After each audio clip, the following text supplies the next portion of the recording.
علی اینجور گفت است من اینجور، خدا لعنت کنه ابو رسول الله اینجور گفت است من اینجور، صحابه رسول الله اینجور گفتن من اینجور، بار امام صادق لعنت کنه ابو حنیفه.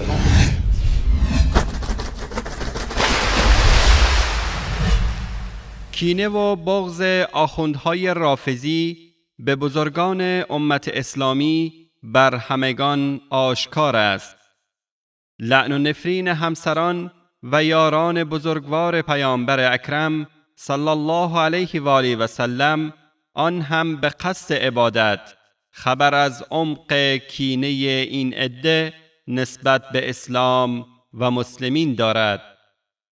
اما از آنجا که قبول این لعن و نفرین ها بر هر انسان آزاده و عقلمندی دشوار است، آخوندهای رافضی برای توجیه این اهانت‌های خود روایاتی جعلی و دروغین را به اهل بیت پیامبر صلی الله علیه و آله و سلم نسبت می‌دهند تا بدین وسیله لعن و نفرین خود را توجیه نمایند. از جمله این عداوت‌ها دشمنی با امامان چهارگانه مذاهب اهل سنت است، همان بزرگوارانی که چون ستارگانی در آسمان علم و ادب و اخلاص می درخشند و تمامی امت اسلامی به عظمتشان و جایگاه آنان معترفند.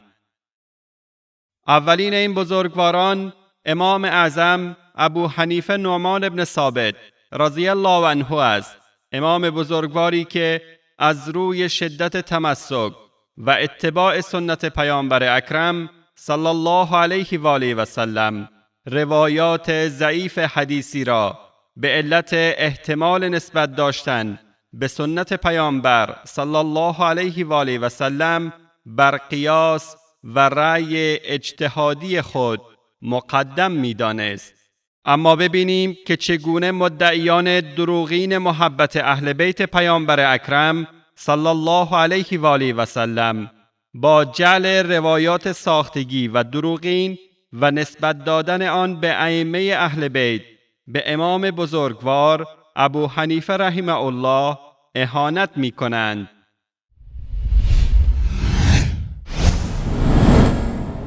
امام موسی بن جعفر فرمود خدا لعنت کنه ابو حنیفه را. امام موسی بن جعفر فرمود خدا لعنتش کنه. میگفت وقتی که میومد حرف میزد میگفت علی اینجور گفت است من اینجور میگم. گفت تو کی هستی که بخوای مقابل امیرالمومنین وایس؟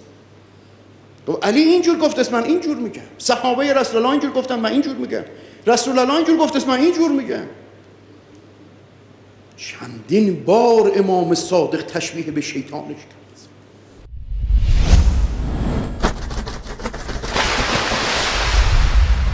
این آخوند رافضی امام ابو حنیفه رحمه الله را به مخالفت با پیامبر اکرم صلی الله علیه و آله و سلم و یاران بزرگوارش متهم می کند و این دروغ و تهمت خود را به امام جعفر صادق رحمه الله نسبت می دهد تا بتواند از این طریق مخاطبین خود را بفریبد و دروغ خود را به آنها بقبولاند.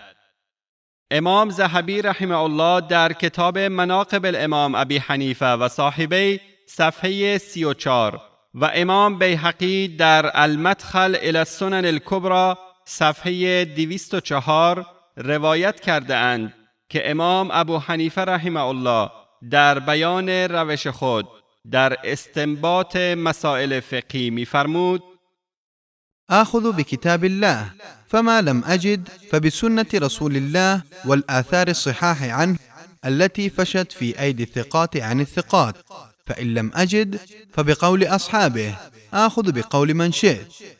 وأما إذا انتهى الأمر إلى إبراهيم والشعبي والحسن وعطاء فأجتهد كما اجتهدوا.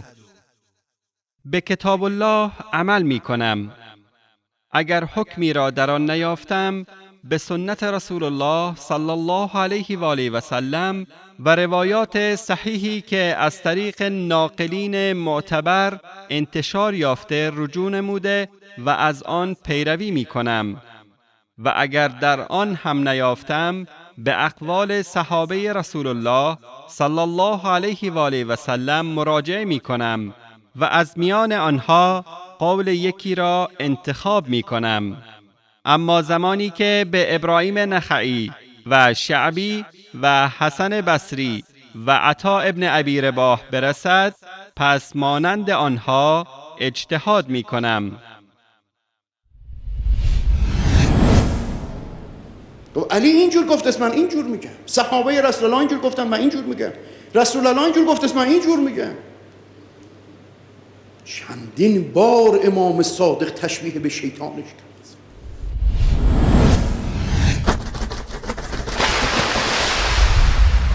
امام سیمری حنفی در کتاب اخبار ابی حنیفه و اصحابه صفحه 27 از معاویه ابن عبدالله ابن میسره روایت می کند که فرمود: سمعت أبا حنيفة يقول: من رغب عن سيرة علي رضي الله عنه في أهل القبلة فقد خاب وخسر. از ابو حنیفه شنیدم که می فرمود کسی که در قضایای تعامل با اهل قبله از روش و سیرت علی ابن ابی طالب رضی الله عنه بگذرد، بدون شک ناکام و زیانکار شده است. برادران و خواهران مسلمان، دشمنی و کینه شیعیان رافضی با امام ابو حنیفه رضی الله تعالی عنه تنها در سخنان این آخوند عقده‌ای خلاصه نمی شود، بلکه ریشه در اعماق عقیده و کتب و روایات ساختگی این مذهب ساخته و پرداخته عبدالله ابن سبع یهودی دارد. خدا لعنت کند ابو حنیفه را. امام موسی بن جعفر فرمود خدا لعنتش کنه. میگفت وقتی که میومد حرف میزد میگفت علی اینجور گفت من اینجور میگم. گفت تو کی هستی که بخوای مقابل امیرالمومنین وایس؟ علی ای حال ما معتقدیم اهانت به مقدسات اهل سنت ذنب لا یغفر و گناه بزرگ. بله. نظام در رابطه با اهانت به اهل سنت، یعنی من در یک جمله به شما بگم، اگر کسی به مقدسات اهل سنت توهین کنه، نظام جمهوری اسلامی شاید بیش از مواد مخدر که چقدر حساسیت داره نسبت به این حساسیت دارن. حالا یک دفعه نزید به گوش مسئولین نرسه، اون که دیگه معذورن، ولی اگر برسد آنچه که ما دیدیم و در جریان هستیم در این زمینه، جناب آقای قادری و جناب عزیزان اهل سنت، نظام هیچ گونه ملاحظه‌ای ندارد. تمام شیعه سنی امروز تلاش میکنن علما مراجع وحدت بین شیعه و سنی ایجاد بشه، هر گونه اختلاف، تکفیر، تفسیق، ترور، انفجار، انتحار رو محکوم میکنن، ولی این وهابیت خدا نشناس، این وهابیت پلید، این وهابیتی که جز تکفیر و جز کشتن و انفجار چیز دیگری در مغزش نمی پروراند، خلاصه پشت پا به همه این قضایا زده. واقعا من بیدین‌تر از علمای اهل سنت رو کره زمین سراغ ندارم. خیلی عجیبن اینا، برای اینکه توجیه کنن مشکلاتی که خلفاشون داشتن، پدر اسمت رو در آوردن، بیچاره کردن نبوت. مسلمان باید بیریزن بیرون بگن مرگ بر بخاری، مرگ بر ابن تیمیه، مرگ بر بزرگان وهابیت، مرگ بر آل سعود، مرگ بر اسلامی که خلیفه گری داره و درش ولایت و امامت نیست. شما شکوه پیغمبر را شکستید، شما آبروی پیغمبر آوردید، شما آبروی اسلام آوردید، شما این خزعبلات رو تو دنیا پخش کردید. حضرت معاویه لعنت الله علیه النار و الحاویه، پیشوا و امامی که محتاج بشه به فتوای مغیرة ابن شعبه‌ای که رأس المکر و الخدعه است، یکی از خبیث‌ترین کسانی که در تاریخ صحابه وجود داره این مغیرة ابن شعبه است. یکی از پلیدترین افراد تاریخ و خیلی ساده بخوایم بگیم شخص بسیار نحس و نجسی به نام هند جگرخوار هستیم. مادر شما همون عایشه فاسقه فاجره هست. جناب سید جعفر مرتضی میگه و شر ما فیها لابد منها، و شر از این است که ما ناگزیریم.